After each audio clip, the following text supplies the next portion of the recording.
iyudo ka sani kikawo jaluo moro bi gone mbaka mar Luanda Magere. Correct. Tibiro winjo ko wacho ni mago ne mbaka ok na exist. Mago o discredit to kigone mbaka Samson Maimuma to yie to mbaka Samson gi mbaka Moses mbaka Luanda and the same thing. En manane mar Samson nonde ke book. Okay. Earliest churches, African churches, were founded by Luo people.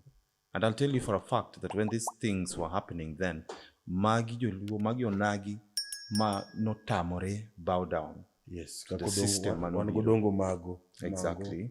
Ma owalo. Mago jomne menotemo question bana gimulamo ni Nyasacho waonge. Undeto. Yes. Yes.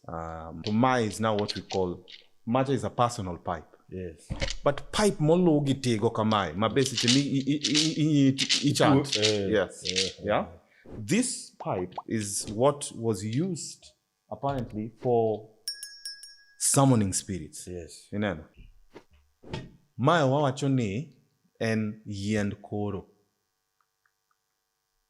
Jolejo wacho ni gin be gin gi lodhe moko ma giting'o ma gin yiend koro. Kawuono jo science wacho ni kimulo yien, nitie vibration ma yien mi. Ki ng'ato dwa defend this story to ko chako history ni gi Adam and Eve.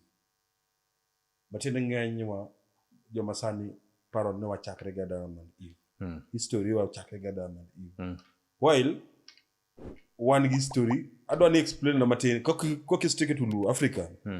Religions mano exist kapok Adam and Eve would exist. Mondo jonge ne history oko chakre gi Adam and Eve. Adam and Eve ondek ka kwere wanen gati. Ifenyo Joluo tiyo gi wild animal pako ngama ki ngama gine wacho mano machanga kwach bwana machanga jowi ba kwaja yani wild animals are associated with strength you know ka wacho ndiye chomoga Nyang to domesticated animal to gina yanyi guogni ne punda domesticated animal moero ge gin watiyo kod gi yanyi poka ido ngama pako ngato guogi donjo